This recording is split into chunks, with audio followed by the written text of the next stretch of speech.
Verma, A1 news TV में आपका स्वागत है। मुंबई की MIT वर्ल्ड पीस यूनिवर्सिटी के नवनिर्मित परिसर के उद्घाटन के बाद उपराष्ट्रपति वेंकैया नायडू ने कहा कि पूरा विश्व बिरादरी को आतंकवाद से लड़ने के लिए एक साथ आना चाहिए। हिंसा और आतंकवाद मानव जाति के दुश्मन हैं। हिंसा से कोई भी व्यक्ति अपना उद्देश्य नहीं हासिल करता। कुछ लोग सोचते हैं कि गोली मतपत्र से अधिक महत्वपूर्ण है, लेकिन मतपत्र किसी की भी तकदीर बदल सकता है और गोली किसी की जान ले सकती है। और जो लोग चरमपंथ को बढ़ावा देते हैं वे समाज के लिए खतरनाक हैं। प्रधानमंत्री मोदी ने दुनिया भर में सौर ऊर्जा प्रसार के लिए एक विश्व एक सूर्य एक ग्रिड का आह्वान करते हुए कहा कि देश में 2030 तक 40% बिजली उत्पादन सौर और पवन जैसे अक्षय ऊर्जा संसाधनों से किया जाएगा। अंतर्राष्ट्रीय सौर गठबंधन की पहली बैठक को संबोधित करते हुए मोदी ने कहा कि सूर्य हर समय बिजली मिलती रहती है, क्योंकि ये पृथ्वी के एक हिस्से में अस्त होता है और दूसरे हिस्से में उदय होता है। पूरी दुनिया में एक साथ सूर्यास्त नहीं होता। प्रधानमंत्री नरेंद्र मोदी को आज चैंपियंस ऑफ द अर्थ के पुरस्कार से नवाजा गया। राजधानी दिल्ली में आयोजित एक कार्यक्रम में संयुक्त राष्ट्र के महासचिव एंटोनियो गुटरेस ने पीएम मोदी को इस पुरस्कार से नवाजा। इस अवसर पर पीएम मोदी ने कहा कि चैंपियंस ऑफ अर्थ का सम्मान पर्यावरण की सुरक्षा के लिए भारत की जनता की प्रतिबद्धता का परिणाम है। ये भारत की उस महान नारी का सम्मान है जो पौधे में भी परमात्मा का रूप देखती है, जो तुलसी की पत्तियां भी गिनकर तोड़ती है। अयोध्या में राम मंदिर निर्माण को लेकर आरएसएस के सरसंघ चालक मोहन भागवत ने एक बार फिर बयान दिया है। संघ के एक कार्यक्रम को संबोधित करते हुए उन्होंने कहा कि विपक्षी पार्टियां भी अयोध्या में राम मंदिर का खुलकर विरोध नहीं कर सकती, क्योंकि वे देश की बहुसंख्यक जनसंख्या के इष्ट देव हैं और कुछ कार्य करने में देरी हो जाती है और कुछ कार्य तेजी से होते हैं। वहीं कुछ कार्य हो ही नहीं पाते क्योंकि सरकार में अनुशासन में रहकर ही कार्य करना पड़ता है। सरकार की अपनी सीमाएं होती हैं।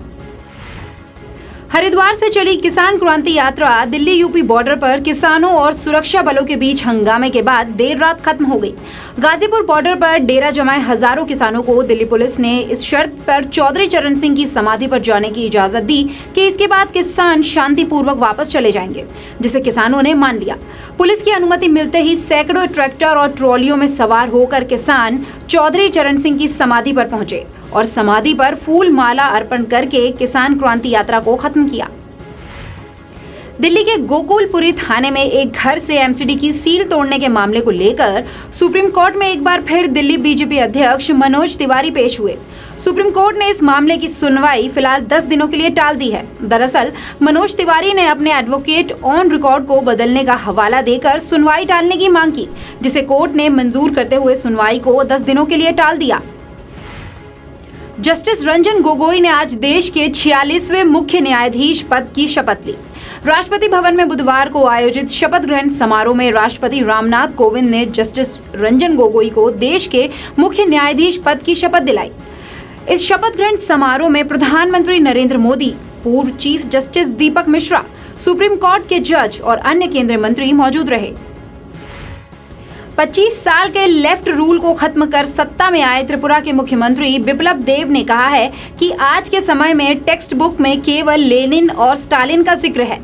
देब ने शिक्षा व्यवस्था को लेकर पूर्व की माणिक सरकार पर निशाना साधा और कहा कि ऐसा लगता है स्कूलों में और कॉलेजों में पाठ्यक्रम राजनीतिक दल के द्वारा निर्धारित किया गया था। हम जल्द ही नए सिलेबस स्कूल में लागू करेंगे और महात्मा गांधी, बाल गंगाधर तिलक, नेताजी सुभाष चंद्र बोस और पूर्व राष्ट्रपति एपीजे अब्दुल कलाम जैसे नेताओं को अहमियत देंगे। पटना साहिब संसदीय क्षेत्र से भारतीय जनता पार्टी के सांसद शत्रुघ्न सिन्हा ने पार्टी लाइन से हटकर एक बार फिर केंद्र की मोदी सरकार पर हमला किया है। उन्होंने कहा है कि वे भले ही बीजेपी में हैं, लेकिन पहले भारतीय जनता के हैं। पटना सिटी में पूर्व प्रधानमंत्री लाल बहादुर शास्त्री की 114वीं जयंती पर आयोजित एक कार्यक्रम में उन्होंने नोटबंदी, जीएसटी, राफेल सौदे को लेकर प्रधानमंत्री मोदी और बीजेपी के राष्ट्रीय अध्यक्ष अमित शाह पर कटाक्ष करते हुए कहा कि अफसोस है उनकी party one man show, two man army बनकर रह गई। मुंबई शहर का सबसे महंगा पब्लिक टॉयलेट मरीन ड्राइव पर बनाया गया है। इसे बनाने में 90 लाख रुपए की लागत आई है। बीएमसी ने इसे जनता के इस्तेमाल के लिए खोल दिया है। नगर निगम पहले 2 महीने तक इसे लोगों को मुफ्त में इस्तेमाल करने की इजाजत देगा, बाद में इसका चार्ज लिया जाएगा। आमतौर पर बीएमसी के एक पब्लिक टॉयलेट के निर्माण पर 20 से 30 लाख रुपए खर्च होते हैं। पश्चिम बंगाल की राजधानी कोलकाता के एक सरकारी अस्पताल में भीषण आग लग गई। ये आग इतनी भयानक थी कि इसे बुझाने के लिए मौके पर फायर ब्रिगेड की 10 गाड़ियां पहुंची। आपको बता दें कि अस्पताल की दूसरी मंजिल पर शॉर्ट सर्किट से आग लगी। फिलहाल किसी भी तरह के जानमाल के नुकसान की कोई खबर नहीं है। संयुक्त राष्ट्र महासचिव एंटोनियो गुतेरेस ने कहा है कि रोहिंग्या के खिलाफ हिंसा में शामिल लोगों को जवाबदेह बनाया जाना चाहिए और भारत बांग्लादेश का समर्थन कर इस संकट में मदद कर सकता है। ऐसी आबादी को इस प्रकार की भेदभावपूर्ण स्थिति में रखना उनकी स्थिति से फायदा उठाने के लिए आतंकवादी समूह को निमंत्रण देना है। रूस के राष्ट्रपति व्लादिमीर पुतिन प्रधानमंत्री मोदी के साथ वार्षिक भारत रूस शिखर सम्मेलन में हिस्सा लेने के लिए 4 अक्टूबर को 2 दिन की यात्रा पर दिल्ली आ रहे हैं। पुतिन के शीर्ष विदेश नीति सलाहकार यूरी उशाकोव ने कहा, इस यात्रा की मुख्य विशेषता S-400 वायु रक्षा प्रणालियों की आपूर्ति के लिए समझौते पर दस्तखत करना होगा। करार $5 अरब से ज्यादा का होगा। मुन्ना सिंह के अनुसार यूपी के बलिया जनपद में हल्दी थाना क्षेत्र के गांव में एक नाबालिग लड़की के साथ उसके पड़ोस के लड़के ने बलात्कार किया। पीड़ित युवती का आरोप है कि जब पीड़िता घर में अकेली थी तो युवक युवती के घर में जबरन घुस गया और लड़की को उसी के घर में बंद कर दुष्कर्म किया और फरार हो गया। पुलिस ने पीड़िता के परिवार की शिकायत पर पॉस्को एक्ट के तहत मामला दर्ज कर लिया। साथ ही पुलिस ने कई धाराओं में मामला भी दर्ज किया है। आरोपी की गिरफ्तारी के लिए पुलिस छापेमारी कर रही है। नाम है प्रियंका। अच्छा। पापा का नाम अकल है। हमारे पापा माई चल गई बाजारी तो वो लड़का के केवाड़ी कहता खोल दरवाजा तो खोल दनिया खोल दन तो केवाड़ी बंद करके केवाड़ी बंद करके हम कहीं केवाड़ी का बंद कर तो कहते न कि तले मुँह जाप से बोले ना देते हुए तब देखे मैं गंदा काम कल कैला के बाद आदमी जुट गला बहरी लोग तब देखे भाग गेट खोल के। पलू चुराहा हैं, हम सब्जी बेचने वाला भाई, हम घर पर नहीं थे।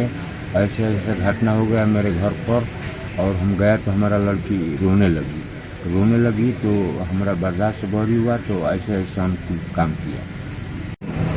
एक हरजन का लड़का है, हम बाजार करने गया तो हमारा लड़की के साथ जो है घर में घुसकर बरियारी जो गलत सही किया और लड़की को भी धमकाया। तनुश्री दत्ता और नाना पाटेकर का विवाद बढ़ता ही जा रहा है। इस बीच तनुश्री ने नाना पाटेकर के लीगल नोटिस भेजे जाने का बयान पर अपनी प्रतिक्रिया दी है।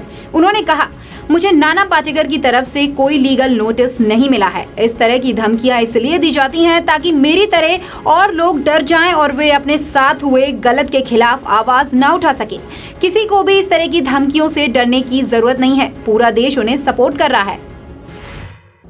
दिन भर की बड़ी खबरों में फिलहाल मेरे साथ इतना ही। आप देखते रहिए A1 न्यूज़ टीवी। नमस्कार।